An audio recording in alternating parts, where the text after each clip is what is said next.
Committee will come to order. Roll call. That's nice of Sarah. That's nice of Sarah. Let's see. Representative Nash, would you move the minutes, please? Thank you, Madam Chair. I move the minutes from March 8. Any corrections or additions? All in favor, say aye. Aye. Opposed? Motion carried. Representative Urdahl, would you like to come forward with your bill? 3579. Madam Chair, Yes. I'll move House File 3579 be referred without recommendation to the Committee on Capital Investment. Representative Anderson. Representative Urdahl? Well, thank you, Madam Chair and members. I have the privilege today to present the bill to fund the improvements and the restoration at Fort Snelling. $30 million. Last year we did $4 million in pre-design for this. We are coming up on the 200th anniversary of Fort Snelling. There are some serious problems with the visitor center, and they wish to basically most of this money has to do with renovating other buildings to take the place of the visitor center. You may not be aware, but Fort Snelling was built in 1820, and the roundhouse there, if I'm not mistaken, is the oldest existing building in the state of Minnesota. And so with that, I do have representatives here today from the Minnesota State Historical Society, and they will do the presentation. Thank you. Thank you. Would you state your name and your direction, please? Yes, ma'am. Thank you. My name is Stephen Elliott. I'm the director of the Minnesota Historical Society. Madam Chair, members of the committee, thank you for the opportunity to present the Minnesota Historical Society's top priority for the 2018 capital budget, Historic Fort Snelling. And Representative Urdahl, thank you for authoring this bill and for your strong interest in Fort Snelling and your passion for history generally. Madam Chair, we would welcome the opportunity to take you all on a tour of this significant historic place. It's extremely helpful to see this place in person to appreciate both the historic landscape and structures where so much of our state's history happened, and the significant facility needs at this historic site. This is a place where two major rivers meet, Pedote, where people have gathered for millennia, where cultures have met for generations, and it is the home of Minnesota's oldest building and oldest residents. Our vision for the site is to create a destination for discovery, learning, healing, and a place of community connection, and to engage visitors in a much broader range of history stories, beginning much earlier and extending the story of the fort and the hundreds of thousands who served there into the mid-20th century. Funding for this site will create a new visitor center and preserved historic structures. We will develop programs that will engage visitors in the many stories that have happened at this place. Madam Chair, if you come for a visit, you will have an opportunity to visit the current underground visitor center. Here are a few images of the chronic water penetration and serious maintenance challenges of that building. We are very appreciative of funding provided in the 2017 capital budget bill for design for this project. We've recently completed schematic design for this project, and we're excited to share some of the early ideas. I'm sorry, I wasn't aware that our PowerPoint isn't tracking here, but I think you have copies of the presentation in front of you. So looking at the schematic design images, visitor services will be located in two historic structures, buildings 18 and 22, and we will improve the visual connection to the Mississippi River. the floor plans give you a sense of the visitor functions that will go into buildings 22 and 18. So building 22 is an 1878 munitions building. And here we'll welcome visitors and orient them to the area as a whole, where they are in relation, for example, to the state park, the Upper Post, and Coldwater Springs. It also provides much needed space for school groups. Building 18 is a 1904 cavalry barracks. It will serve as the general visitor center. It will include on the first floor, 4,500 square feet of exhibit space, which more than doubles what we currently have available. And then the next page, on the second floor, we have more space to accommodate school groups, programs, and meetings. This space for school groups in these buildings is important. Right now, we don't have enough space to accommodate school groups. We max out on the school groups we can accommodate on given days, and now we'll be able to increase that capacity. The state of Minnesota has made commitments for this project through 2 appropriations for pre-design and then last year for design. Our request this year is for construction. Typically, the state has responsibility for historic sites in the statutorily designated historic sites network. In the case of Fort Snelling, we know that Fort Snelling is important to many Minnesotans. So many have personal connections to the site. And we've committed to raising funds to supplement the appropriation that we hope that you will provide. Construction of Fort Snelling, as Representative Urdahl said, began in 1820. We're approaching a bicentennial, not a centennial or a sesquicentennial, but a bicentennial for Minnesota at our first National Historic Landmark.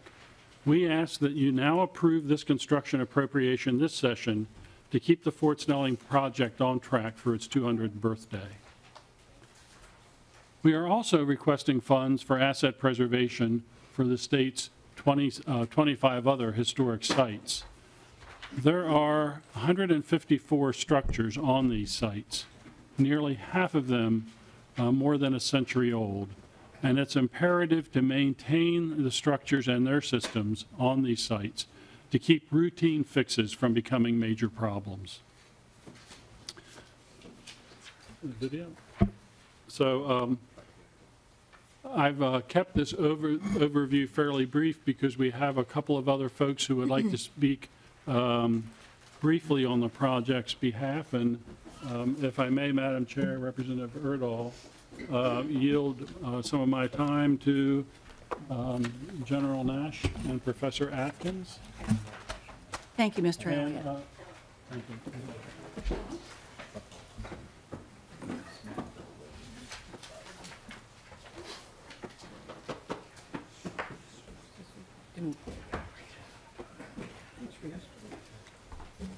General Nash.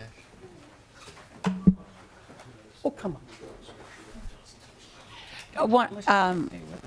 It's okay to do one at a time. Okay, we can do one at a time, and I'll Right. start. Hello, my name is Annette Atkins. I'm a professor emerita of history at St. John's University and the College of St. Benedict. I'm involved in the private fundraising for Fort Snelling for the Historical Society, and the Historical Society published my history of Minnesota called Creating Minnesota, a history from the inside out. So I come to you as a scholar, as a teacher, as a longtime member of the Minnesota Historical Society, and as a longtime studier of Fort Snelling. You know, many of us at the Historical Society and the Historical Society uses this History Matters slogan. We have buttons. I don't have mine on today. I'm so sorry to say I have the historic Fort Snelling. But that we mean in a really significant, powerful, personal way, by which we mean we don't just, it doesn't just matter what happened, but it matters because if we know something about the past, it tells us what's possible. It tells us about the limits and the range within which we can live our lives. And history tells us who we are. And if you don't think that's true, think in your own lives stories of your parents and ways that family stories carry down. In my family, it was that my great-grandfather had run away from home in order to become a Catholic. And I got to tell you, that story shaped my family still. So even in 1980, I was offered a job at St. John's and a job at in Ashland, Wisconsin at Northland College. I took the job at St. John's because it was a Catholic school and I knew it would please my parents. I could feel the history of my family running through as I was making that decision. It seems to me that historic Fort Snelling has that power for an entire state. It tells us who we are. And for 150 years, Fort Snelling was an alive and vital place where lots of lives intersected and overlapped. For 50 years, we've been telling just one piece of that story. We've told the story of 1820s Minnesota soldiers and the construction of the fort and those first people there.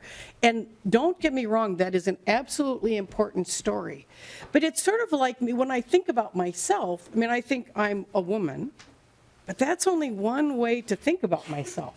I'm also a teacher, I'm also a wife, I'm also a friend, I'm also an aunt. I mean, that I have so many identities, and if I lead always and only with being a woman, I diminish sort of who I am. And it feels to me that what we do at Fort Snelling right now is to tell one wonderful story about who we are. But in telling and freezing that one story, we leave out so many other stories. One of my colleagues is going to talk about the Japanese-American story there. We have 1,000 years of Native American history there. We have the story of immigrants who went through there. We have stories of soldiers of the Civil War, of World War I, of World War II. It's part of Walter Mondale's story. It's part of my own ancestors' story, not the Catholic ones. These are the different ones. My own ancestors, the Langlands, who came and ended up in southwestern Minnesota in Jackson County. And I expect that your stories all also have some connection there. So what the Historical Society is asking for is the opportunity to expand, to revitalize, and to enrich those stories that we can tell ourselves. Part of why that's important is that we have so many people who visit that site. And I think we have the possibility of teaching those people how to be better citizens by understanding the richness of that past and seeing that Minnesota has always been a complicated, interesting, kind of messed up, wonderful place where people are trying to make relationships and lives work. And that's the story that the new facilities will help us tell, and that's a story that we can't tell right now, given our current facilities. So thank you for the opportunity to talk to you today. Thank you, Ms. Atkins.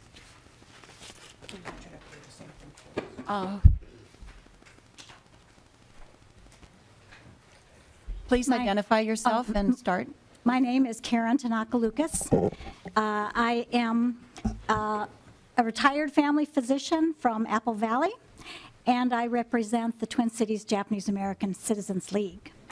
My family has been an American family for well over a century, and I have been a Minnesotan for close to 50 years, a graduate of the University of Minnesota. My dad was a U.S. military soldier. He retired as a major after 20 years of service to our country. He was in the first class of mostly Japanese American soldiers intensively trained in 1942 at the then highly secret Military Intelligence Service Language School at Camp Savage in Savage, Minnesota. This was part of the first ever military language intelligence program in the United States and was housed in Minnesota during World War II because of the receptiveness of then Governor Stassen and the people of the state of Minnesota when a lot of other states were not receptive to it. It was moved to Fort Snelling when it outgrew the rudimentary facilities at Camp Savage and ended up training 6,000 Japanese American soldiers in language intelligence for World War II and the post-war occupation of Japan. My dad served interrogating captured prisoners of war in the South Pacific, even as his whole family was incarcerated along with 120,000 other Americans of Japanese descent for over 3 years in what were then called internment camps. The military intelligence soldiers trained at Fort Snelling have been credited with shortening the war in the Pacific by as much as 2 years and saving thousands of lives and billions of dollars. After the war, Dad served for 8 years in the occupation of Japan along with other soldiers trained at Fort Snelling. These trained linguists worked in the disarming of the military of Japan. They worked in the war crimes trial. They worked in counterintelligence work. We appreciate the Minnesota Historical Society and Historic Fort Snelling, who have been working with us over the last couple of years in presenting programs highlighting the unique role of Minnesota in American history. Visitors from all over the country and our guest registries to these exhibits will testify from all over the world come to these exhibits. And we find that the current facilities for these exhibits at Historic Fort Snelling have been wholly suboptimal. The Japanese American Citizens League of the Twin Cities asks for your support of the funding for the revitalization of historic Fort Snelling and the continued telling of the Minnesota story. Thank you. Thank you, Ms. Lucas. General Nash? Madam Chair, I might mention that General Nash is working on his General Grant impression.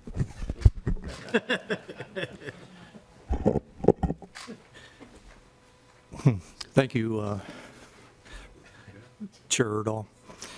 Madam Chair, members of the committee, I'm Major General retired Rick Nash, and I'm in front of you today as a volunteer board member of the Minnesota Historical Society, and I sit as a member of its executive council. So today I'm here to seek your support for the Fort Snelling Visitors Center request. And I also want to thank you for your previous appropriations of the design money that was spoken to earlier. And thanks to Chair Urdahl for his bill that he's presenting today.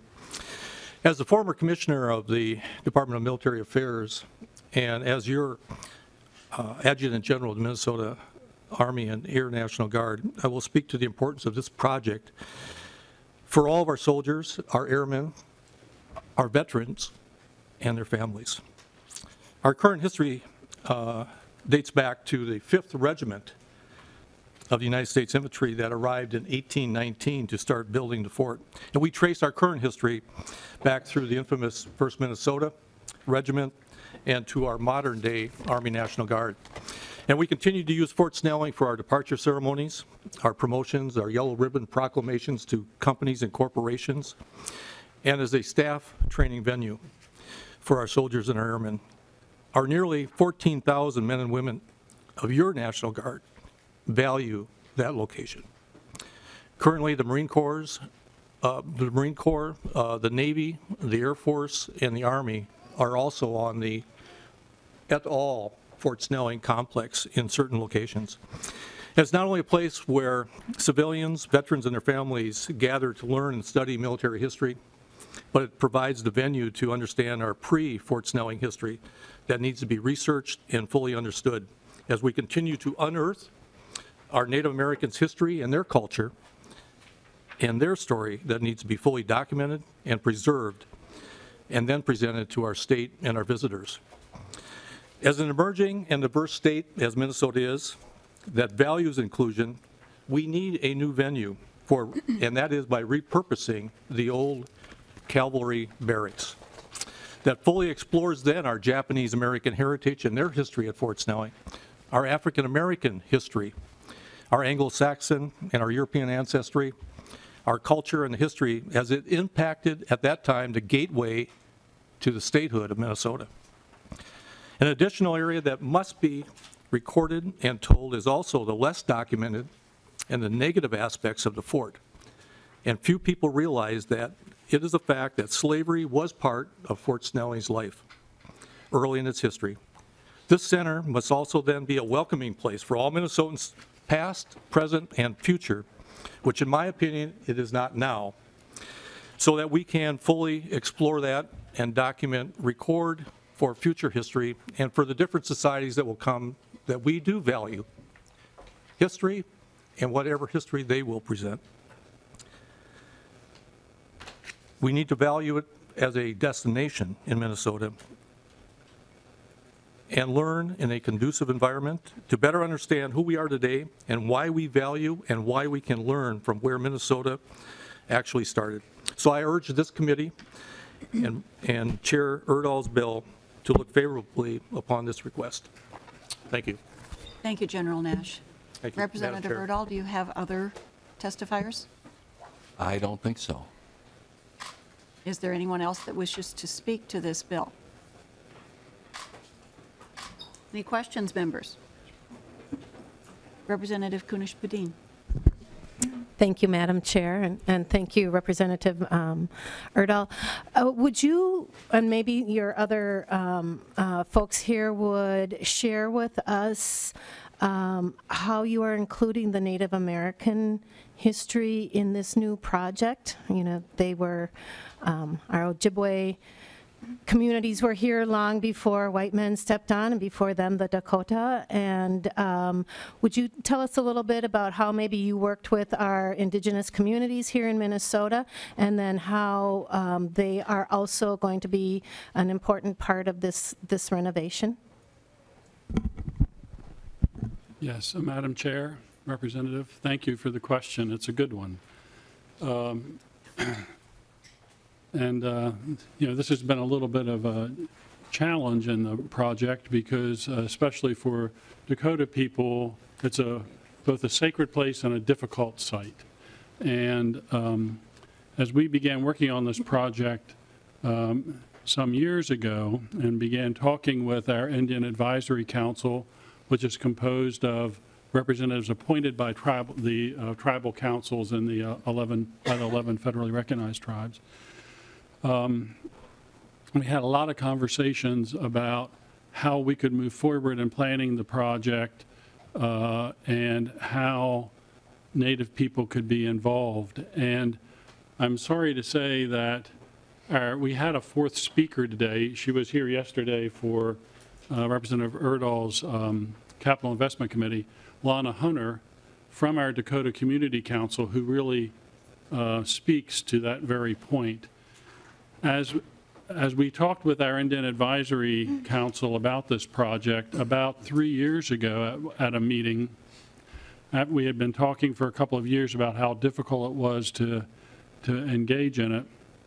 One of the Dakota members of the council quietly stood and folded her hands and said, you know, this is, after all, Dakota homeland, and this is an educational opportunity that perhaps we should embrace.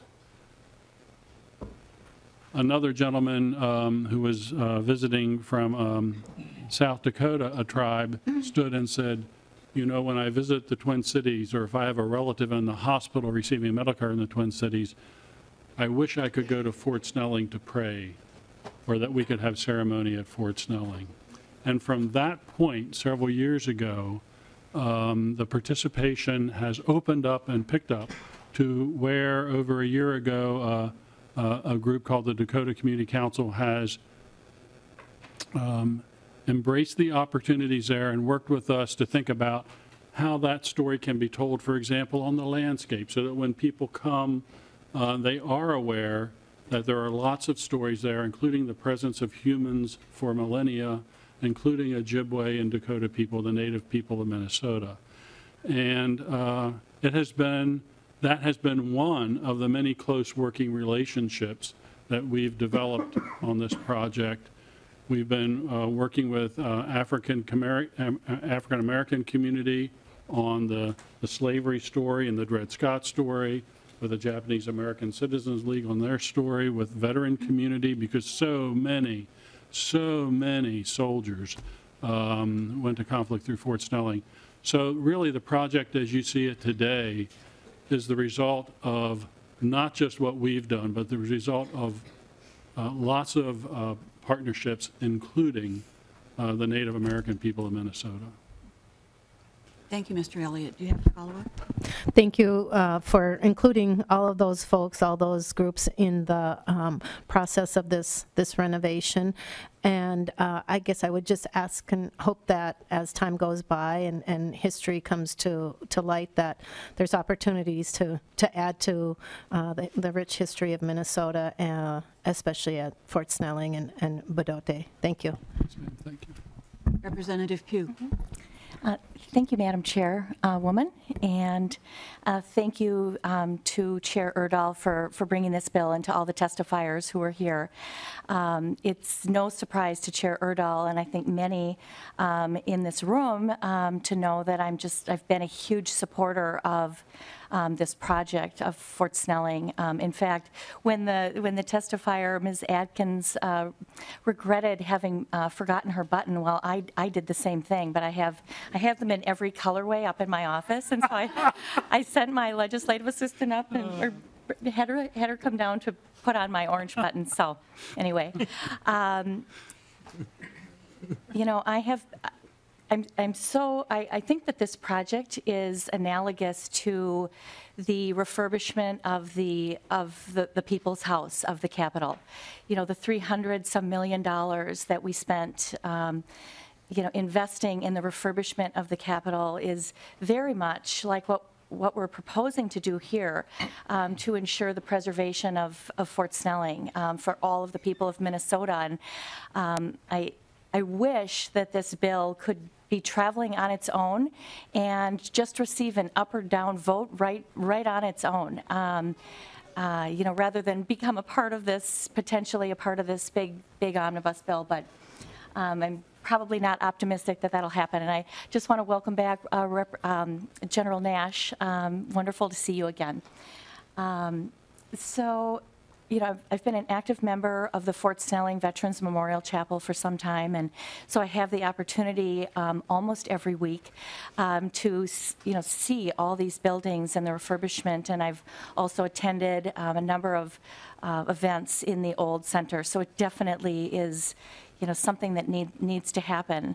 But, you know, I'm concerned about, and I haven't had a concern about this, I've been really about this project, but a number of us, and I don't know how many on our committee received this, but a number of members received an email from a Minnesotan last night who's just expressing concern about wanting to ensure that, and I just want to read this, but to, you know, and I want to preface this by saying that, you know, the personal connections that so many Minnesotans have with Fort Snelling are primarily, you know, military, I mean, for the most part.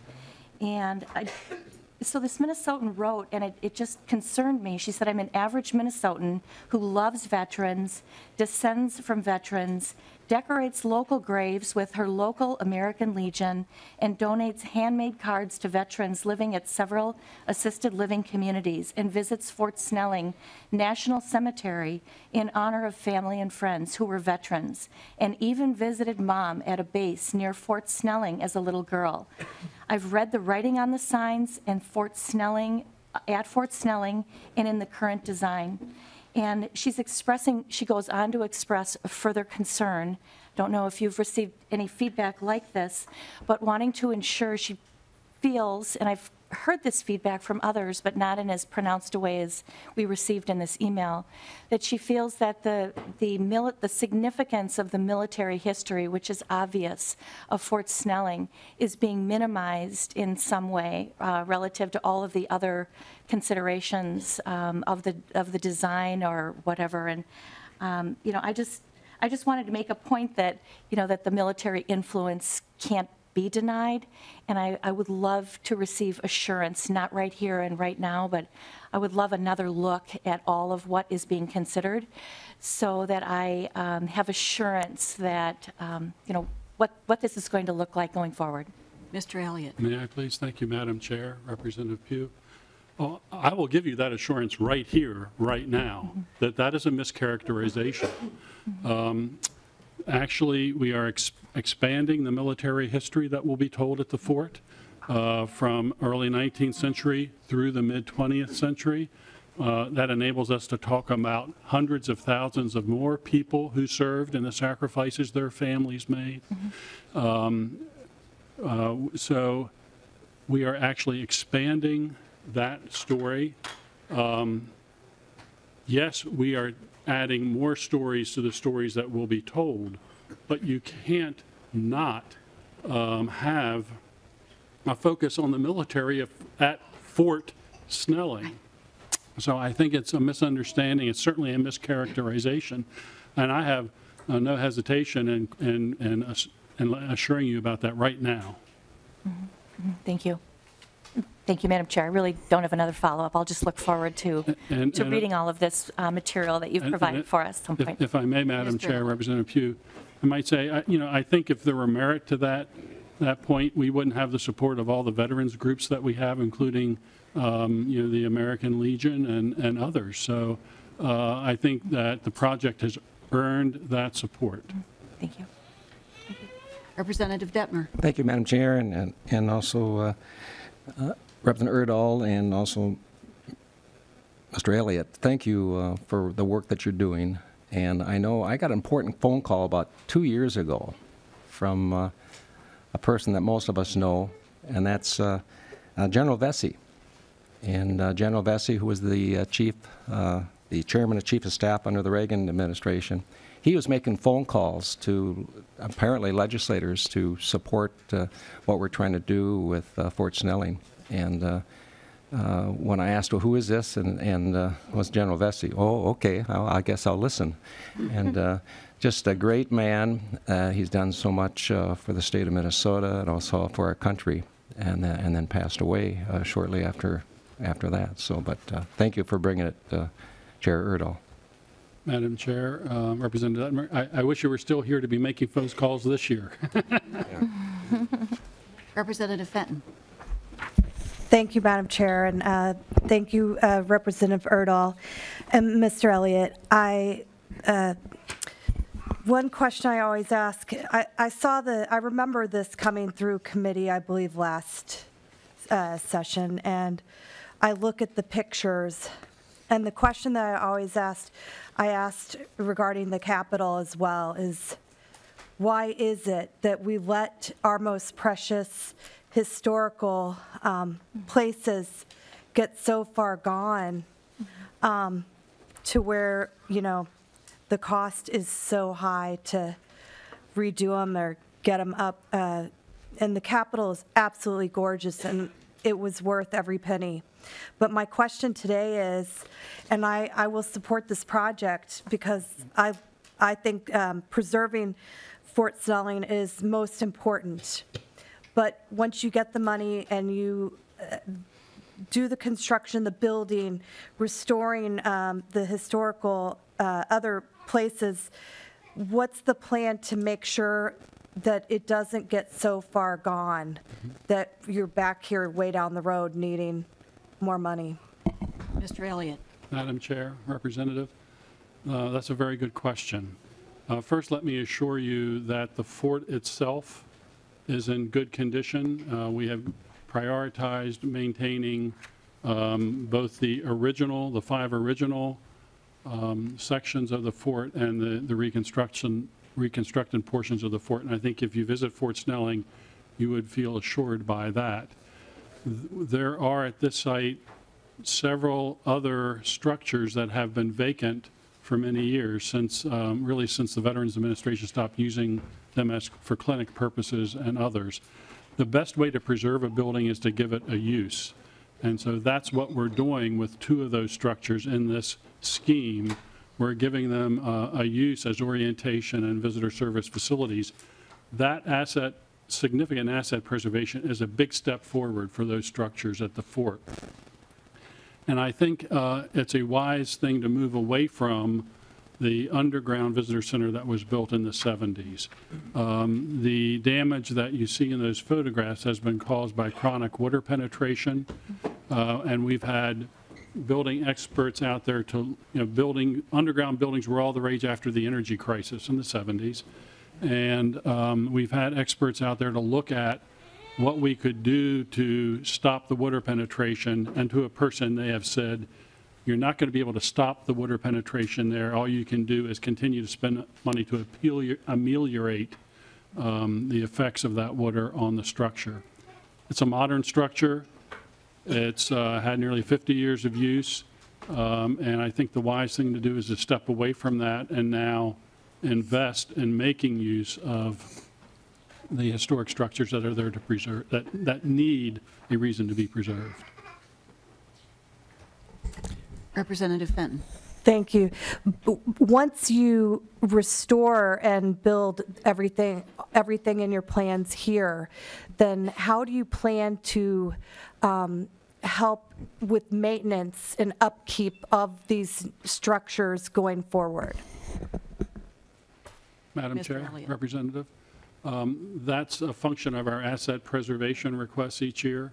And as I mentioned in the overview, on the 26 historic sites, there are 154 buildings, and we have a list of the needs on all those structures that we're constantly triaging, and we're tackling the maintenance projects on those structures in accordance with the asset preservation money that we receive. Madam Chair, Yes, Representative Urdahl. I'll answer a little bit more on that question. The state capitol to a larger extent and Fort Snelling to a smaller extent has a problem of not having such a natural constituency. The legislature has to become the advocate for the state capitol. There's no paid lobbyist for the state capitol. At least the Fort Snelling does have a more identified advocacy group in the State Historical Society. But just to let you know about the Capitol, and I'm concerned about the maintenance of it in the future. And just last week, the Preservation Commission met once again, and one of the options for the future of the commission brought up last week was to disband, because the Capitol has been restored. We don't need it anymore. But I raised the point then that then we would simply be like we were before we restored the Capitol, depending upon the legislature or, well, the legislature to do whatever maintenance needed to be done. And you see how that worked out. We wound up with a huge problem.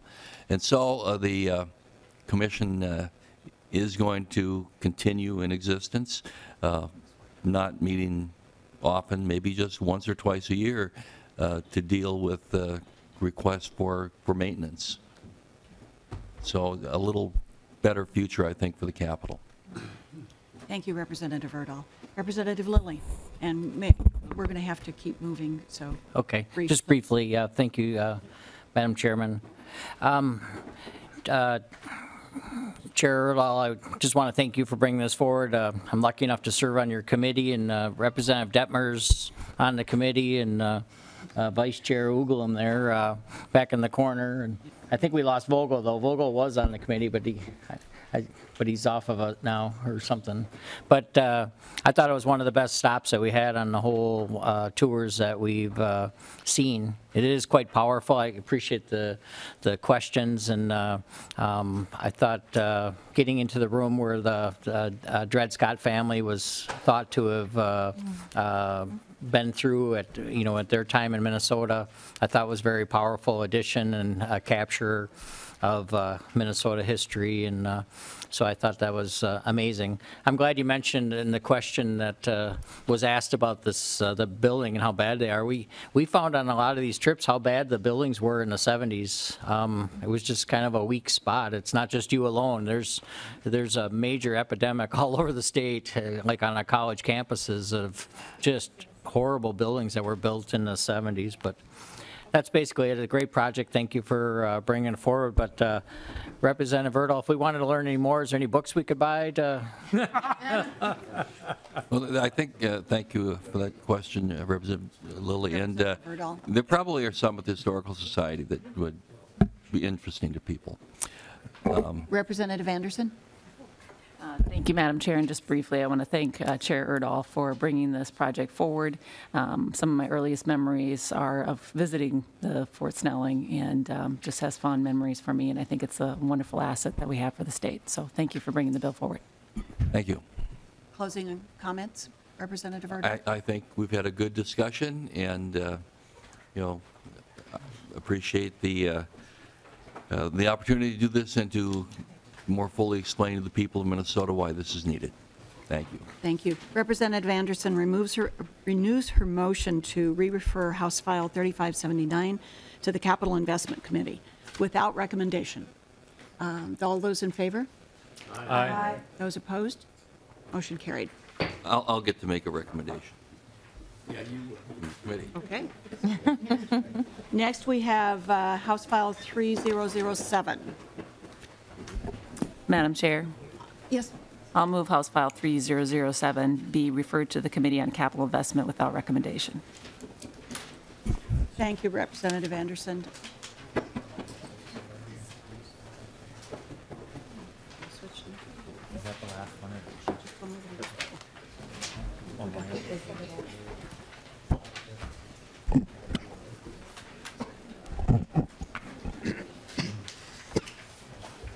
Welcome to the committee, Representative Kresha. Thank you, and welcome to the chair, Representative Ward. Representative Kresha, would you like to present your bill? I would. Madam Chair, committee members, this is a bill which seeks state matching funds for a project of regional significance to my area. The Long Prairie community, including CentraCare, which is a primary health care provider, and a number of community organizations are seeking to establish a well-being center to serve a broad area surrounding the city of Long Prairie. If you've been in my area and you've been in Todd County, you know that Long Prairie is the regional center for a very sparse area of Todd County, and it's where people will travel to get their needs met. A significant majority of support for this project will come from the community itself. CentraCare is making a major capital contribution.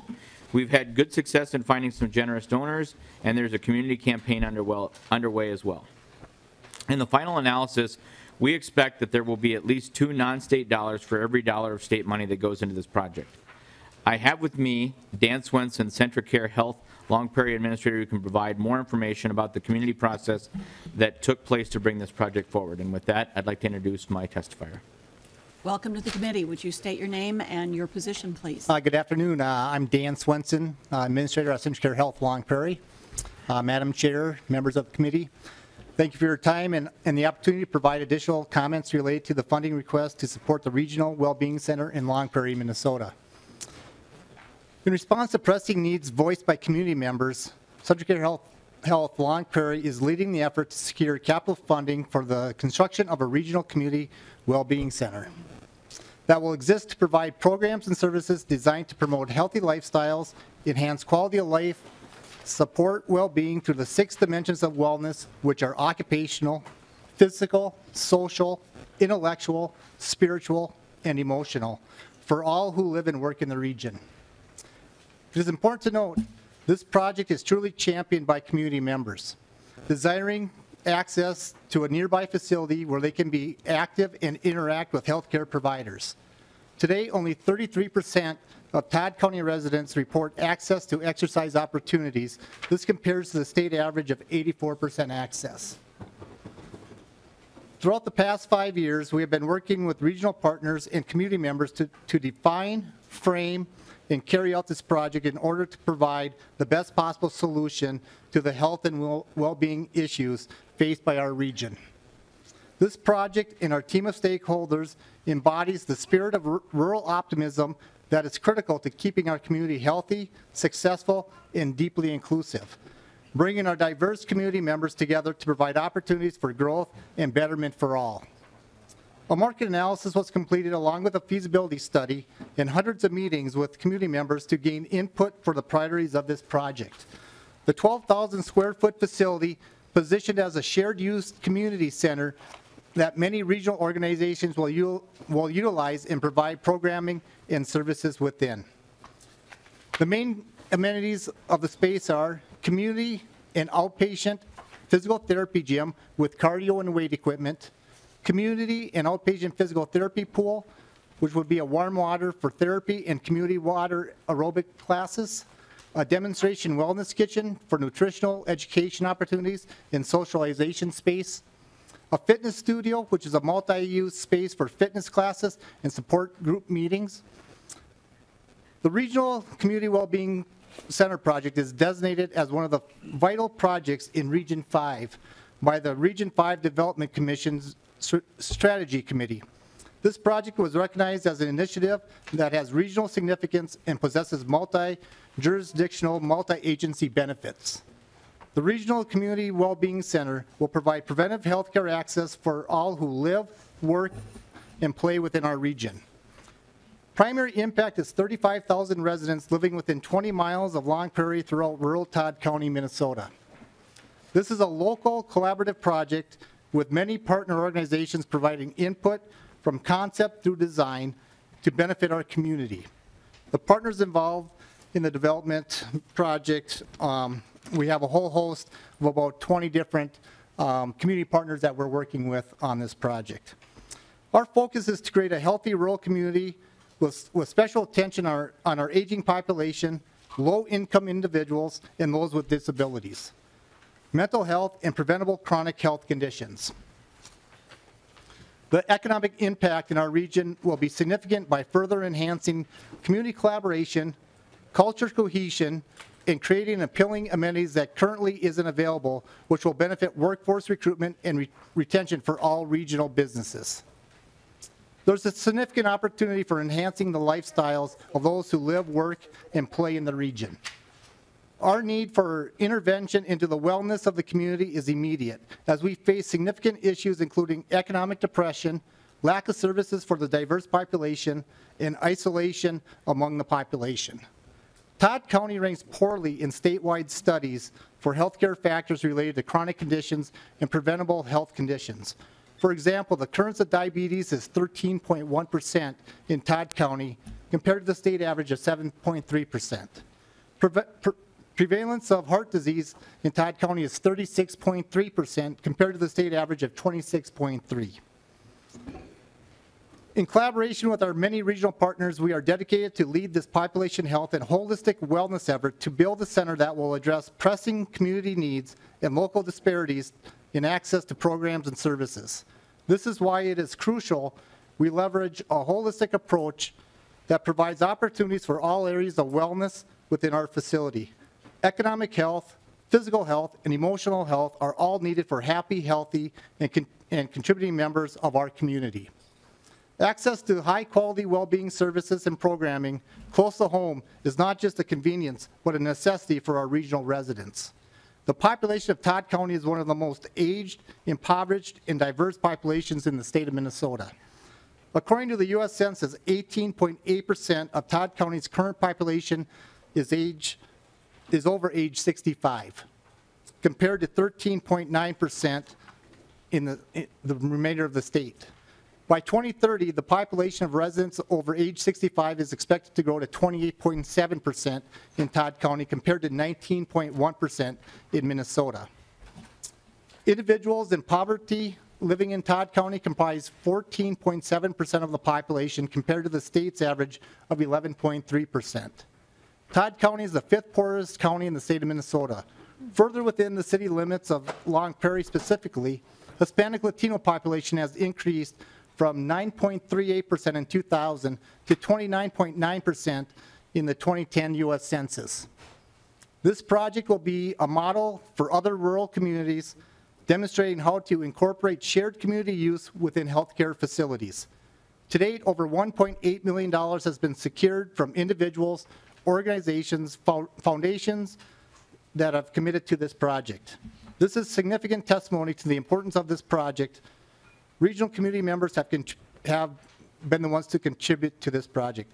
In addition, CentraCare Health is investing $1.3 million to this project.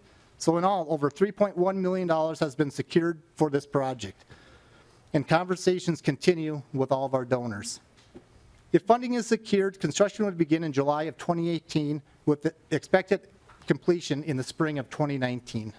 This project is vitally important to the physical and mental health and overall well-being of residents throughout our region in rural Todd County, Minnesota.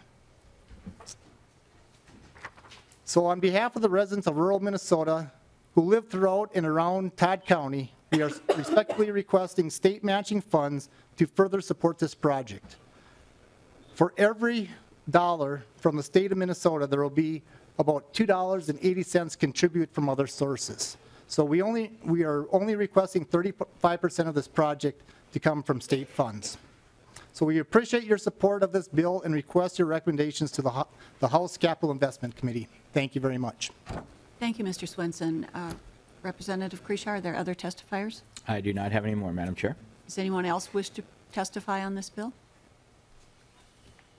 Members, are there questions?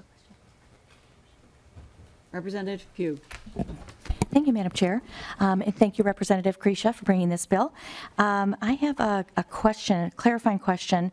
If I'm not mistaken, I just heard that $1.8 million has been raised so far. Yep. Maybe this question is more for the testifier. But I see, looking at your handout, that the campaign for the community is to generate $2 million, the foundations and grants $1.2 million, so you'll need $3.2 million, and you're at 1.8. So I'm wondering how long it's taken for you to get to the 1.8, and what your plan is to get to the 3.2. Thank you, Madam Chair and Representative. We had started this capital campaign about 5 months ago for this project. So 5 months into it, we've raised the 1.8 million. And as we are continuing to cultivate relationships with potential donors and meeting with the donors within the community and outside of the community to raise that additional 1.3 million that we're seeking. And our goal is to have that completed by the end of May. Follow-up? Thank you, Madam Chair. Yes. And so that sounds like, in 5 months' time that you've raised 1.8. So you're on a roll, but here it is, March. Yep. And I thought I heard you say that this project, you want this to be underway in July. So I'm wondering what the contingency plan would look like. Have you not secured the resources that you need by the time that you need to make the commitment? Mr. Swenson. Thank you, Madam Chair and Representative. Our contingency plan would be, we would either go back to the drawing board and look at reducing the scope of the project, or else delaying the start date and do a phase, whether we phase it or start the project as fundraising continues. One of the things that we are concerned about is when you break ground on a project, fundraising usually comes to a halt because they'll think that you already have the funds secured. So that is a concern of ours. So we are looking at a phased approach or reducing the scope of the project. Thank you. Thank you, Madam Chair. Representative Kunesh-Padin, please. Thank you, Madam Chair. And this is for the testifier, please. You were able to raise a lot of money in a short amount of time. Can you give me some examples of who your donors are? Mr. Swenson. Thank you, Madam Chair and Representative. They are community members. We have donations anywhere from $1 up to our largest gift of $500,000, which was an anonymous gift from a community members. We are meeting with the large businesses in the community that have been very generous to this Wellness Wins campaign. So we're meeting with all individuals and members and the business community within Long Prairie and the greater Todd County community. Another question. So, will you have an affiliation with any medical or healthcare organization that will oversee this whole plan? Swenson. Thank you, Madam Chair and Representative. Yes, this project would be overseen and ran and operated by CentraCare Health, Long Prairie. So it would be connected to our new medical campus that we just opened up in October of 2017. So that's where we'd have the multi-purpose, where we'd have physicians, we would have physical therapists and other medical professionals that would oversee not only the patients, but the members that are coming in to work out and participate in the activities within the Health and Wellbeing Center. And then one more follow-up question. Thank you, Madam Chair. Given that it's been difficult, we've heard for rural communities to attract medical personnel, doctors, dentists, that sort of thing. And we hear about clinics all over Minnesota, smaller clinics being closed down and kind of created a solid area of medical attention. Do you either think that there will be an issue with attracting the medical personnel you need to have here in this healthy community, or is this something that you think will actually attract folks? Mr. Swenson, or Representative. If I could, is it okay if I? Thank you, Representative Kresha, putting great question. The reason I want to take this is because the answer is yes. In all of our areas, it is difficult to attract the medical staff. But the reason I wanted to also field this as well is Long Prairie has spent a lot of time with broadband. We've also been trying to find other ways of upgrading our schools to make this more attractive. So the answer is absolutely, and it's very difficult. Just north of us in the Staples area, they have a huge CentraCare center that's going up, and they continue to expand in Little Falls. So there's lots of regional competition for rural medical staff. But the reason I chose this project over some of the other ones is because the new facility they have with the broadband push and the turnover of generations and the donations that you hear are really an older generation turning this over to a younger generation. And I think all the conditions are right to keep this going, and we have a nice infuse of Hispanics who are doing just wonderful work, and they're building the community up as well. So all the conditions are right to, I really believe, bring Long Prairie up, and that's why I think this is going to be so helpful for that, as well as I'm hoping to attract medical professionals and professionals in general that will fit the new population that's changing. So all the conditions appear to be right, but what you state is right on. That will be a challenge. Thank you. Representative Olson. Thank you, Madam Chair. This is a good bill, and I like what it does for the community. That's wonderful. My question just is around the funding source here. This is from the general fund to be given to the Commissioner of Admin. So my question is just how would it be more appropriate to pursue bond funds for this? Madam Chair. Yes, Representative Anderson. To that point, and I was going to actually recommend that we change that around. I think the reason why that it's to the general fund is because it's going not to the city. Is that correct, Ms. Dyson? Ms. Dyson. Madam Chair and Representative Anderson, that's my understanding, that this is a direct grant to a, correct. I don't know if it's a nonprofit, I'm assuming it's a nonprofit healthcare organization, and therefore would not be eligible for state general obligation bonds. But capital projects can be funded from other sources, the general fund, and we have done that in the past if that is what the legislature decides to do. But it would not be eligible for GO. And Representative Anderson. Madam Chair, and to Representative Olson's point and Representative Kresha, I don't know if you guys are opposed to that. If we gave it to the city of Long Prairie with the intent of it going to the CentraCare Health System, because then you would be eligible for bonding dollars. And just a thought on that piece. Representative Kresha. I'm a yes and person. I would not be opposed to that. Okay. And Ms. Dyson? Or does that not work? Or did I say it wrong? Ms. Dyson. Madam Chair, Representative. Sorry. Not wrong. Just I wanted to add the clarification that the GO bonds going to the city, that would mean that the city then would have to own the facility and have legal authority to operate the programs within it. They could then enter into a lease management agreement with the nonprofit, but the city would have to actually own it and have authority to run the programs. Thank you, Ms. Dyson. Representative Olson. Thank you, Madam Chair. Okay. Thank you. Just to follow up on that, so if this does proceed as out of the general fund, would this be coming out of our target for state government finance?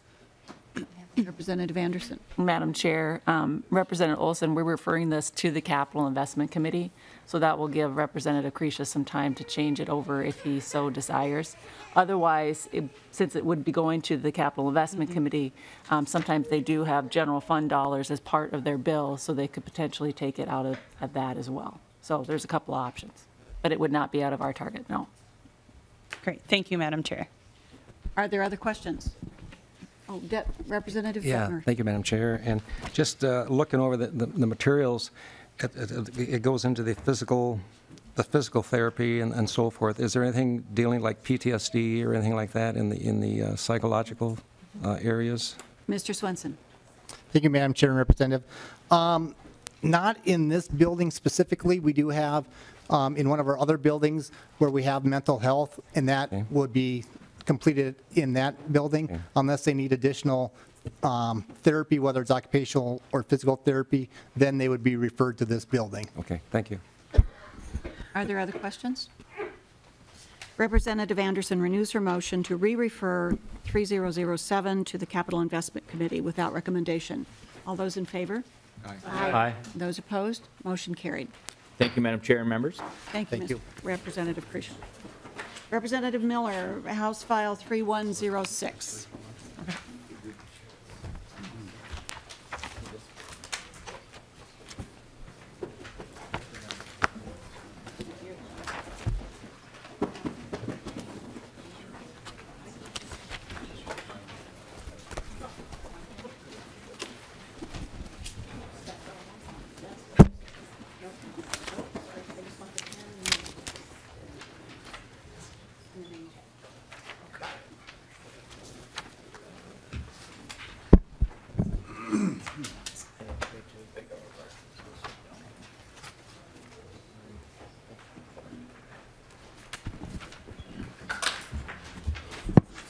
Representative Miller, welcome to your committee, to the committee.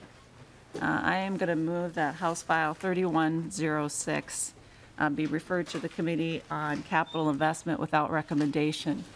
With that, if you can, Madam Chair, give us a brief description of your bill, and then we'll take questions at that point after you have the bill. Madam Chair, mine is to the motion for referral. Can I amend the motion to have it be referred to public safety, and could I have a roll call on that? You can, and we'll do that as we close up the bill. You can make your own motion, but right now we're just going to take through the bill. Okay? Does that make sense? Yep. Representative Miller. Thank you, Madam Chair, and thank you, members of this committee.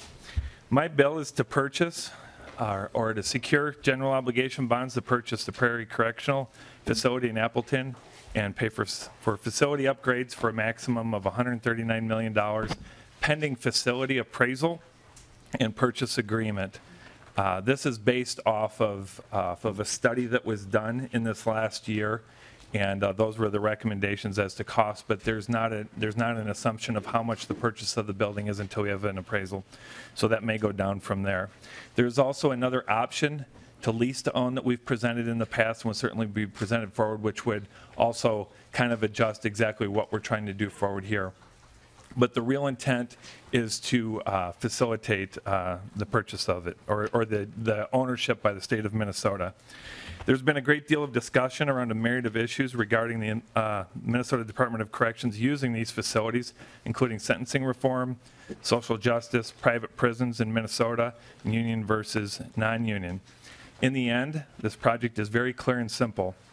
The state of Minnesota, according to the Department of Corrections, has a prison population problem that is going to grow. Prairie Correctional Facilities can address that problem now and in the future when they need those services.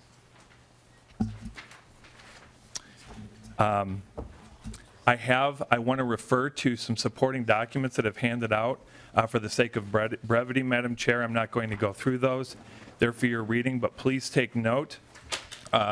The top one says Appleton option on it, and it gives that determination that I said that fundamentally Minnesota has a prison population problem, and we have an asset which can resolve that. There's a timeline in that. A lot of the discussion surrounding this has had sort of a fact versus fiction thing. May come up in some questions today that I'm more than happy to resolve those where I can.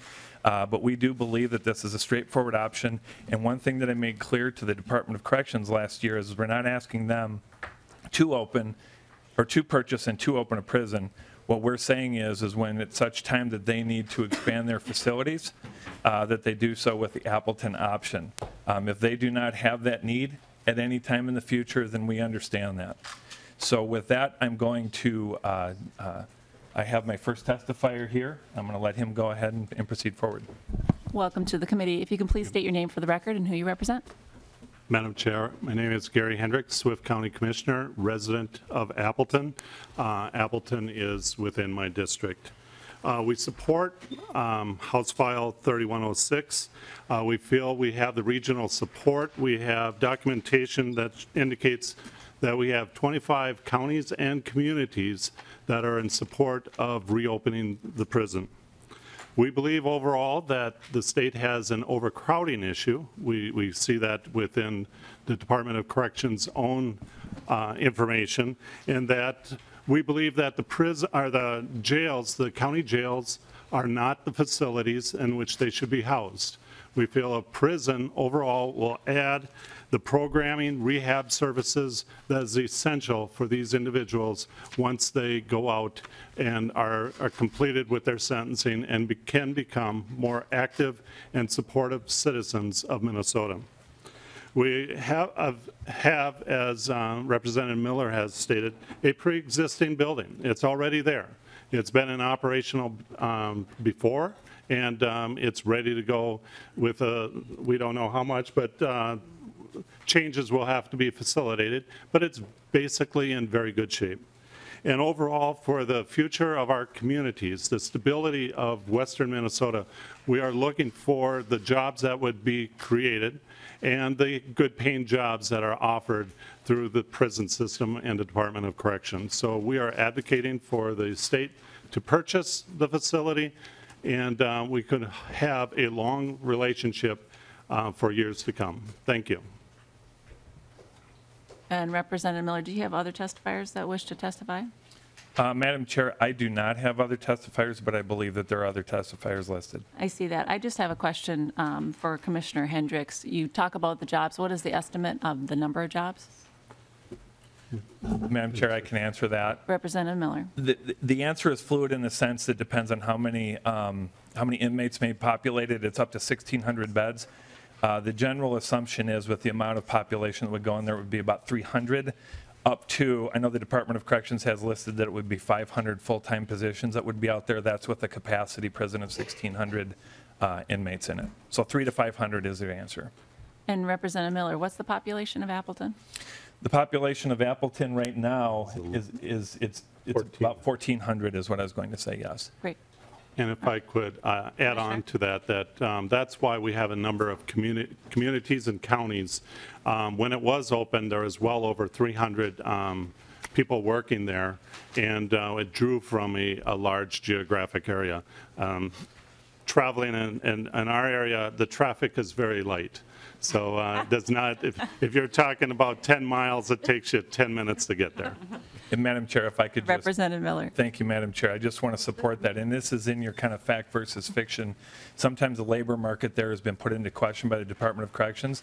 The Department of Employment and Economic Development actually did a study, I believe it was in 2016, that determined there was sufficient labor market out there to sustain opening this. Thank you. And thank you, Commissioner. And just don't go anywhere. Well, I know it's a long drive back home, so you're not going to go too soon, but appreciate your testimony. I have first on my list, Janae Bates.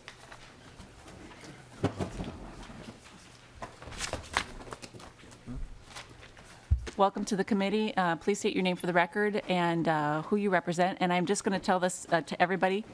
We do end committee at 2:45, so if you can be considerate of the people behind you, okay? And if you have written testimony, you don't need to read it. You can provide to that committee, and we'll disseminate that to everybody. If you could just kind of speak from your heart, that would be helpful. Sure. Ms. Bates. Thank you, Madam Chair and members of the committee. Hello, my name is Minister Janae Bates, and I am here representing Isaiah as well as my faith values, and I will be brief. Today, we are having an economic and financial conversation about adding human cages to our community. As a minister from the Christian faith tradition, I believe I had a bit of wisdom to add to this conversation. In the book of Luke, chapter 4, Jesus announces his ministry and what I would also consider to be his political and economic plan. He says, "The Spirit of the Lord is upon me because God has anointed me to proclaim good news to the poor. He has sent me to proclaim liberty to the captives and recovering sight to the blind, to set liberty to those who are oppressed, and to proclaim the year of the Lord's favor." The prison industrial complex is a term we use to describe the overlapping interests of government and industry that use surveillance, policing, and imprisonment as solutions to our economic, social, and political problems. The prison industrial complex and mass incarceration are great descriptor words in making it clear that this is a system and it's institutional. However, it does not make it clear that every person in this room, in this city, and in this state has a role and responsibility to it. Citizens and politicians bear the moral burden of creating this system and the damaging and surveilling detention of Americans, especially those in communities of color. Bad policies and decisions are made in boardrooms, courtrooms, and rooms just like this every single day, and they have created these oppressive and racially oppressive systems, which also means that we have a role and a responsibility to fix it. There is a possible way to fix it. And so if we, as members of this board, decide to purchase human cages, you are putting a face on the elusive prison industrial complex. It will not only have a face, but a place to dwell and wreak havoc in our great state of Minnesota. Do you want to carry that weight, that burden, that responsibility, or that shame? I don't think you do. But we do know that our financial decisions also have human consequences. So how far are we willing to go for a few dollars, a couple of fluid jobs? How far are we willing to go to separate parents from their children, spouses from their partners, entire communities without their people?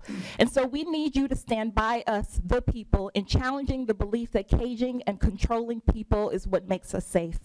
Together we can envision and create a social and economic order that does not only rely on sequestering people in deadfall places designed to separate them from their communities and families. All of our efforts and resources, financial and otherwise, should be used to educate, assist, and empower our communities within the context of eliminating human cages as our mainstream livelihood. And so today, let us be like Jesus, proclaiming the good news to the poor, proclaiming liberty to the captives, and setting liberty to those who are oppressed. Thank you for listening. Thank you, Ms. Janae. No. So for folks that are in the audience, I would ask that you refrain from clapping because that is not how we operate committees. So please be respectful of the institution. If there are issues with that, I can have somebody that will have a conversation with you about that. Okay? So we have Mr. Hall and then Mr. Alvarez after that. And folks, we have 30 minutes left. If each of the people that are left on the list take 5 minutes, we will be at 40 minutes. So whoever's at the end of the line, their time will be minimized because of the people before them. So for those that get to be first, please be respectful of the people behind you. Be brief, okay? Mr. Hall, please. All right, thank you, Madam Chair, members of the committee. My name is Max Hall. I'm a legislative representative with AFSCME Council 5. We represent approximately 43,000 state, county, and city employees who work and live throughout the state, and including roughly 2,000 correctional officers. As you're aware, House File 3106 is a proposal that would allow the state of Minnesota to purchase and make upgrades to the Appleton former private prison facility, the mothballed prison in Appleton, Minnesota. It appropriates up to $74.1 million to actually purchase the facility and would allow for the remaining amount to be used for capital improvement projects on the location. So a couple of things that the funds, the bonding proceeds would be used for is to be in compliance with the Americans with Disabilities Act, the Prison Rape Elimination Act, and of course the American Corrections Association's standards for prison facilities. So our members have taken a firm position that leasing the facility or engaging in any way with Core Civic in those regards is something that we do not support. We're happy that this bill does not engage in a lease. However, we would hope that other options that the Department of Corrections, that Governor Dayton and others have provided to actually deal with the inmate population, the prison population issue. So our correctional officers believe and have strongly supported the issue that Representative Miller has brought forward in terms of sentencing reform and other issues. Sorry. So we repeatedly come to the legislature, us and our members, asking for funding for our current facilities located across the state in terms of increased staffing to ensure inmate and staff safety, excuse me. Additional bonding projects to rehabilitate and expand upon our existing facilities, and projects that expand bed space at our current facilities, which comes at a much smaller cost than the proposal that's in front of you today. So I will turn over the microphone, out of respect for you, Madam Chair, and the time, to Sergeant Rick Nyson. Welcome to the committee. If you can please be brief. Yes, I will. Thank you, Madam Chair, members of the committee. My name is Sergeant Rick Nyson. I'm a proud AFSCME member. I've been a employee of the Department of Corrections for 25 years. I work in a cell hall in the St. Cloud prison that houses 174 offenders. I'd again like to thank you for allowing me to talk on House File 3106. It is a bill that AFSCME has many concerns about. As a correctional officer, I have firsthand knowledge of our current facilities and how short-staffed and the strain that the Department of Corrections has concerning their budget. Purchasing a prison that is located 3 miles west or 3 hours west of the Twin Cities would have many negative results for the staff and the inmate population and their families alike. I want to highlight quick 3 concerns. One, being so far away, it would dramatically increase the time in which our special operations response groups and our special operations response teams would take to get there to potential riot and violent outbursts in the prison. The other part is the availability of mutual aid in that area. I was part of a uprising in St. Cloud back in the mid-90s where we lost control of one of our recreation areas. 64 offenders took it over. And before I got there, and I lived 10 minutes away, the St. Cloud Police Department had many squads there, and they were giving us support on our perimeter. I question the availability in that area of that type of mutual aid support, especially when you're looking at upwards of 1,600 people. The other thing is staffing. Right now, we being the Department of Corrections and AFSCME, with the requests for CO funding. Have not always got that support, and I'm just curious exactly where the money for 500 plus more people are going to come from. We do have some, we need to look at this at its totality. It's not a purchase and the problem is solved. We have to look at the $50 million price tag, the biennium for operating costs that will continue to be a cost. And at this point, we can look at sentencing reform measures, and I would urge you to support Governor Dayton's and the Department of Corrections bonding proposal that would increase our bed space of over 100 beds, but with a fraction of the price of this proposal. Thanks for your time. Thank you. All right, I have Miss Alvarez, and the next testifier is Lopez, Lavad, English, Shosh. So if you can kind of get queued up so that we can. Yes, please. Yep, no, that's fine. That is wonderful. Thank you. And welcome to the committee. And if you can please state your name for the record and who you represent. Yes, my name is Antonia Alvarez. I'm co-founder Asamblea de Derechos Civiles. I'm coming from the Church Encarnación in Minneapolis, Incarnation in Minneapolis. And I'm organizer with the Latino community for 18 years in Minnesota. Hoy estoy aquí. Today I am here porque quiero decirles que la sociedad necesita because I want to let you know that society needs más educadores que criminales. more educators than criminals. Se me hace inaudito. I think it's unacceptable. Ayer estamos luchando por más fondos para dar educación a nuestros niños Yesterday we were fighting to get more funds for our children, y hoy estoy aquí denunciando que quieren invertir millones de dólares para una prisión. and today I am here denouncing that you want to invest millions in a prison. Vengo de México I come from Mexico, y en México se piensa que los Estados Unidos y sus políticos son muy humanitarios. and in Mexico we believe that U.S. politicians and the country itself is humanitarian. En estos momentos, la sociedad en general en los Estados Unidos In these moments, the general society in the United States, principalmente los inmigrantes indocumentados, primarily undocumented immigrants, sentimos que la fabricación de prisiones feel that the opening of prisons son centros de concentración como los tenía Hitler en Alemania. are concentration camps like the ones that Hitler had in Germany. Las corporaciones nos miran como una fábrica de dinero. Corporations look at us like money factories. Nosotros somos seres humanos. We are humans. Nosotros queremos ser reconocidos en la sociedad. We want to be recognized in society. Nosotros somos trabajadores de este estado. We are workers of this state. Nosotros limpiamos sus oficinas, We clean your offices. limpiamos sus casas, We clean your homes.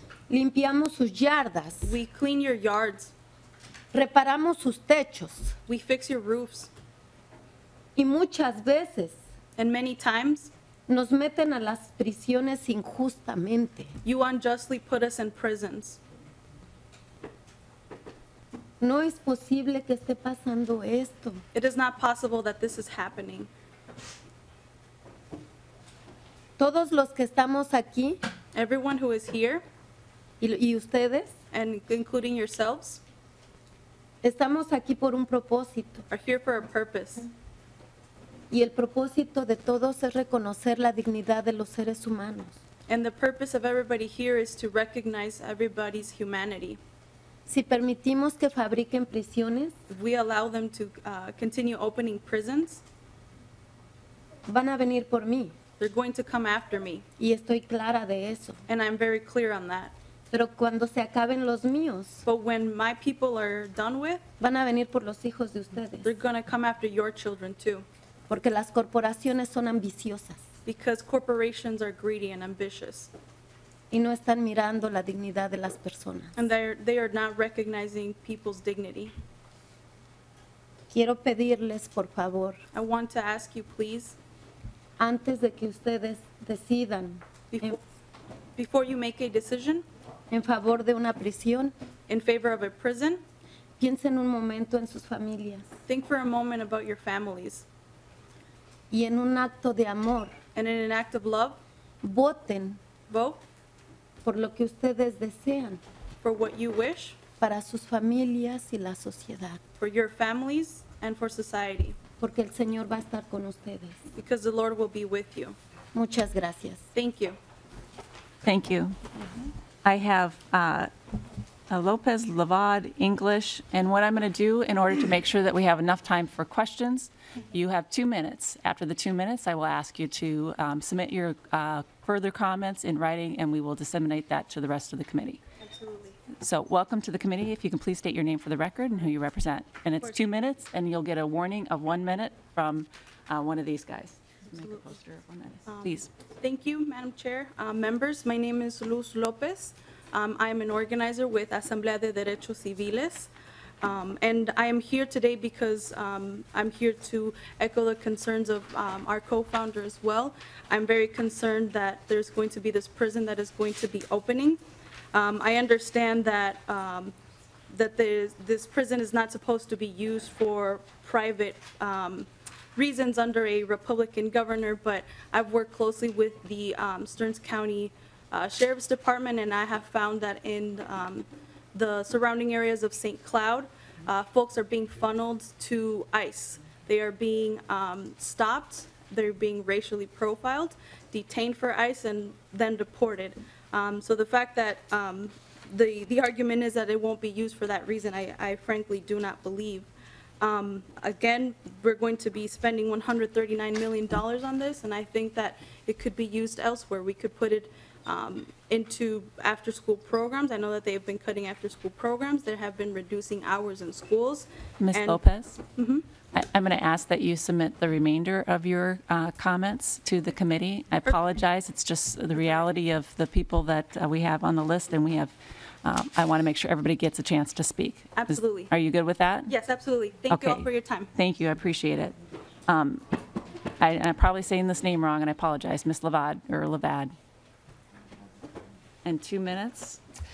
My name is Amy Levad. I'm a professor at the University of St. Thomas, specializing in the ethics of criminal justice.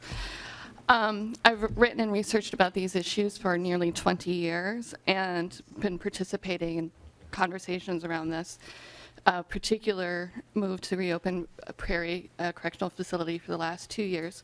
And I want to start with a quotation. At first we thought if we built it, then they would come, but what we've learned is that some of the prison employees come to work here, but not to live here. This quotation is from a county commissioner in a town that opened a prison with hopes of stimulating its economy with new jobs, more workers, and local multipliers, as people hired by the prison shopped at local butchers, restaurants, and hardware stores. His comments lament that this plan didn't work out. The prison did not generate the economic stimulus that he thought would save his town and neighbors. He goes on to say that the prison has yet to, quote, I find the wording ironic, capture the employees yet, leading to a high turnover rate. The irony is that this commissioner testified first today. It was a quotation from a 2002 article in Economic Development Digest titled, Does Crime Pay? Pros and Cons of Rural Prisons? And the speaker was Commissioner Gary Hendricks. It is tragic that the citizens of Appleton and Swift County have forgotten this hard-learned lesson. I fear that they will learn it again if the prison reopens, because it is a lesson learned by rural communities across the country that turned to prisons in the 1990s and 2000s as a means of economic development. Numerous evidence-based, peer-reviewed studies of the economic effects of opening prisons demonstrate that they harm rural communities, that there are not the multiplier effects that are expected, that employment doesn't pan out because most of the jobs are dictated by union rules related to seniority, and most of the people employed in newly opened prisons are out-of-county residents. Ms. Levad, I apologize. The time is up, and I need to make sure that we have the other people have a chance to give their testimony. If you can provide the remainder. I will have all of the peer-reviewed articles sent to each and every one of you. I appreciate that. Thank you so much, Ms. Levad. Ms. English.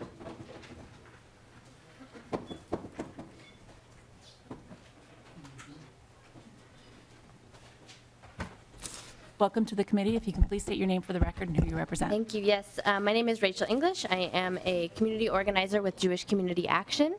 GCA is a faith-based community organization that seeks to make sure our strong moral values are reflected in the policies and procedures of our state. Acquiring a new prison is not within those values, and for that reason we are opposed to using state funds for this purchase. And I'm going to turn it over to Rabbi Shosh Dworsky to talk more about those values. So my name is Rabbi Shoshana Susan Dworsky. I live in 64B in St. Paul, and I work as a rabbi at Carleton College. And I have tremendous compassion and sympathy for the people of Appleton who have seen their economy decline, the farming and the manufacturing. And as a Minnesotan, I care about you. But this is not the way to go. And it was especially important for me to come here because we are 2 weeks from Passover. So in 2 weeks on Friday night, Jews locally throughout the country, worldwide, will be sitting down at their dinner tables to talk about the issue of freedom and to talk about the unjust deprivation of freedom of the Israelites in Egypt. That will be the story. And they will do a close reading of the beginning of the book of Exodus, where what happens is that the Pharaoh looks out on his country and he sees there are lots of Israelites. And that's the problem for him. It's a population problem. He's frightened of them. It says so explicitly. He's frightened of this huge population of foreigners, and he doesn't know what to do. And I think we'll probably all agree that he goes down the wrong path for lack of vision, for lack of creating thinking. All he can think to do is to control them. And as Reverend Bates said, controlling the population does not make us all safe. And in the end, it backfires. So this prison system that we are working on here, we need to work on it, but we need to think much bigger and much more creatively. In the Jewish liturgy, every morning we say the blessing, "Blessed are you, Adonai, our God, who frees the captive." The God of the Jewish people, the God of the Israelites, is the God who hears the cry of the prisoner, and we pray is with us when we try to free the captive. That's what we should be working on. Thank you. So just to conclude my portion, the state appears to be considering paying $139 million, of which $74 million would go to a corporation called Core Civic, which has refused to pay its actual fair share of taxes to fund our actual core civic responsibilities of the state, including mental health care, physical health care, and education, which our partners in rural communities have said multiple times are their top priorities. Instead, they've sued and challenged the local area, the local counties, to bring their tax obligation down to $14 million. And so we should not be rewarding this behavior by spending our state resources to support a corporation where the projects and the profits will actually be redirected from the values of healthcare and education, all the things that will actually redirect folks from the prison. Thank you. Thank you both. I've got Annika Bowie.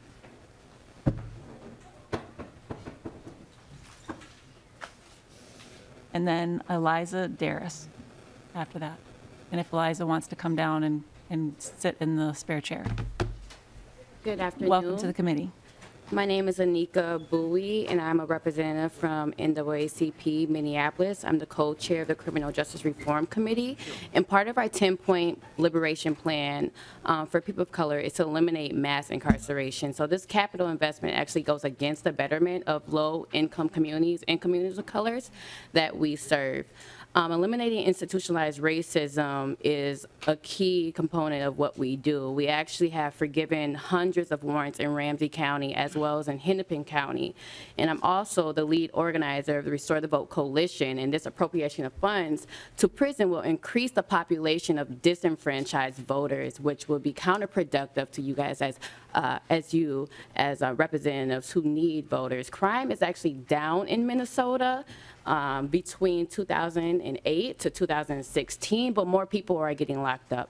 So Mr. Miller is correct that more people are getting locked up in Minnesota, but there's abundance of agencies that are actually looking to divert those who are nonviolent offenders, so we don't have an issue of prison population.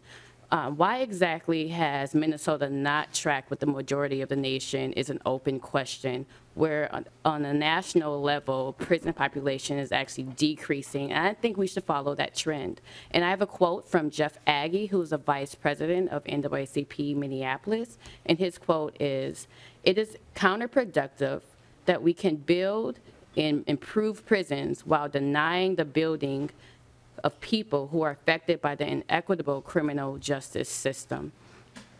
Thank you. Thank you.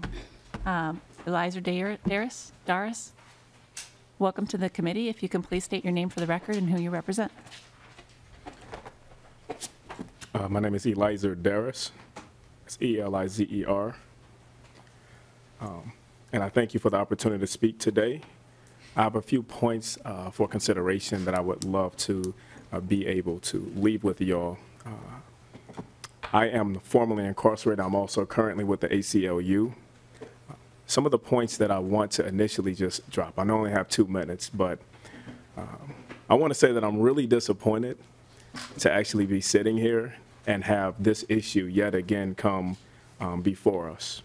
I feel like some issues are just issues that should just be finished and moved on so that we can look at real and actual practical ways to get really deep and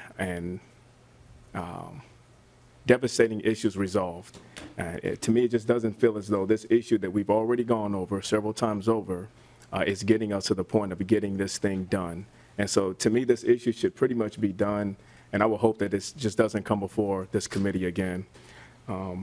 Some of the issues that I have with regard to opening up Appleton is first and foremost, what is best for the community. We know that education impacts dramatically recidivism. We also know that while a person is in custody, his or her attachments to family also is secondary to education in terms of impacting recidivism and keeping our community safe. And so what we will be looking at is a 3-hour travel for family members going one way, visiting for 2 hours, 3 hours travel going back another way. So if that family member was to leave the house at 1 o'clock, they would get there at 4 o'clock, they would visit until 6 o'clock and get home at 9 o'clock. And I'm not sure how many family members will actually be able to do something like that. We also know that that some of the best ways of actually keeping us safe is to look at some really practical ways of having more individuals leave out of the overcrowded facilities into something like supervised release, which, you know, knowing where people are located, knowing more about what they are doing, to me seems more practical. And we have a huge prison population of individuals who are incarcerated for drug crimes. I apologize, Mr. I understand. I really do hope that you can provide all of your testimony to us. I will do that. And we'll make sure it gets out to everybody. I was trying to read off of my statement without reading the statement. I have the same issue. But I will submit it in writing, and hopefully this will be one of the last times that, you know, we are addressing this issue and that we're looking for some actual practical ways, because I also sympathize with what's happening in Appleton, and I think that there are some really great ideas that should be able to come forward so that we can revitalize that economy as well. And so thank you all for allowing me to speak. Thank you. And now I do need to ask, is there anybody else that wishes to testify on this bill? Okay, if you can please come forward. And I only see one person, so welcome to the committee. Yep. Thank you. And if you can. I'll be real brief. Thank you. I appreciate it. My name is Benjamin Ramirez, Ben for short. Thank you. All I'm going to say is massive arrests and deportations, the breakup of families and trauma to children, the misguided funding of prisons led by private companies and lobbyists, and the construction of walls between different races of people and their cultures is immoral, divisive, and destructive, and does not contribute to improving our world. Thank you.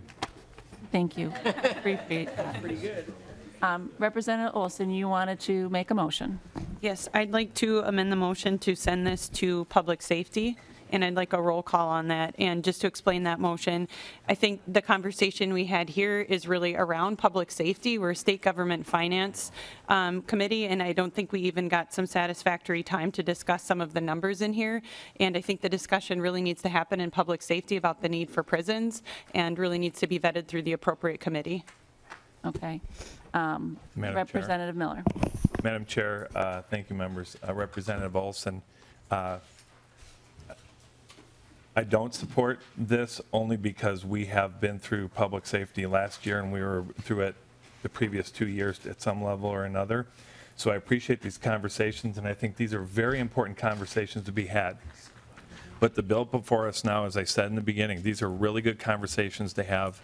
But this is about the Department of Corrections saying that they had a need, that they have a need, and this is a way to address that need. If they don't have the need, then we don't have to talk about this. In 2016, the Department of Corrections came forward with a $141 million bonding request for 500 prison beds with the expectation that within a few years they were going to have to ask for another 500 beds. So this is not, and I fully support everything that people have been saying. My heart burns for these people, okay? But we have a need in the state of Minnesota, and all these conversations would go even more egregious if we went and overspent for these beds that are being planned to be built in the future by the Department of Corrections. So I'm trying to provide an asset to address that need, nothing else.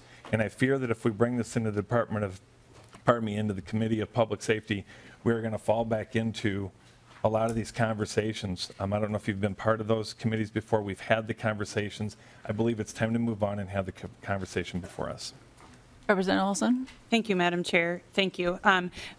To that point, I appreciate it, but if I understood correctly, that would have been for leasing the building. We're talking about substantially a pretty big number here, and to the point of the state government finance and to what this means for, our entire, I think it does need a different level of vetting than when we were talking about leasing. And to that point too, we didn't hear from the Department of Corrections today about if this is needed and supported by them. And again, why I think it's important that we go have this conversation in public safety. I don't feel satisfied having not had this conversation with the Department of Correction that you're citing as needing this. I did not hear them or see them here today. Madam Chair.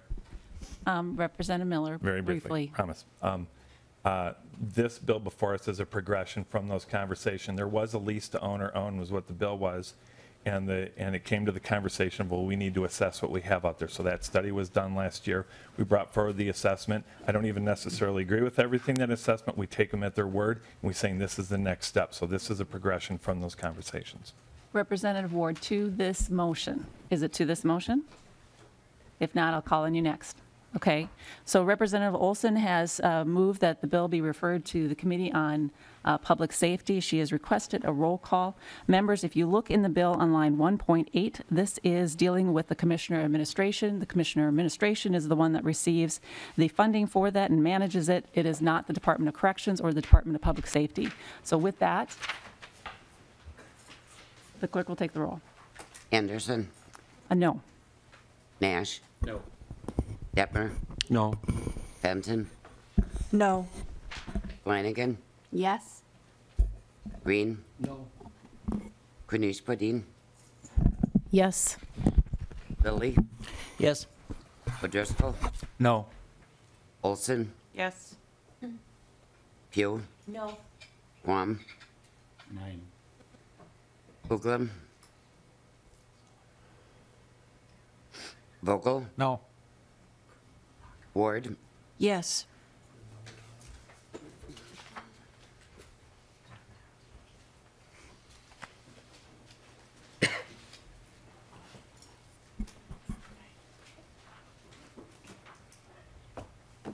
On a vote of 5-9, the Representative Olson motion does not prevail. Representative Ward. Thank you, Madam Chair. We have discussed this endlessly in public safety, and it has not gone anywhere for a reason. Commissioner Roy is here, and I wondered if he would come down and be willing to talk to us just for a minute. And while he might do that, I apologize, Representative Ward. I asked for if there was anybody else that wished to testify. I only received one person, and I'm going to be making a motion here shortly. Thank you. One of the conclusions that we have come to is that the money would be better spent in current facilities, and Max Hall pointed that out. The money would be better spent in youth intervention and early childhood family education programs and some of the other opportunities that people have discussed for us. Let's spend the money in front of the problem so that we don't put human beings behind bars needlessly. Okay. And I'm going to renew my motion to have House File 3106 be referred to the Committee on Capital Investment without recommendation. I would like to request a roll call on that. Representative Olson requests a roll call. The clerk will take the roll. Anderson? Yes. Nash? Yes. Deppner? Yes. Fenton? Yes. Flanagan? No. Green? Yes. Krenishpadin? No. Lilly? No. O'Driscoll? Yes. Olson? No. Teal, Yes. Vaughn, C. Pilgrim, Vogel, Yes. Ward, No.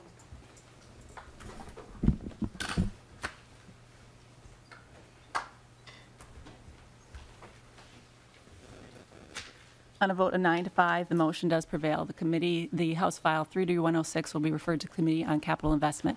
Thank you, Representative Miller, and it's already on there. With that, we are adjourned.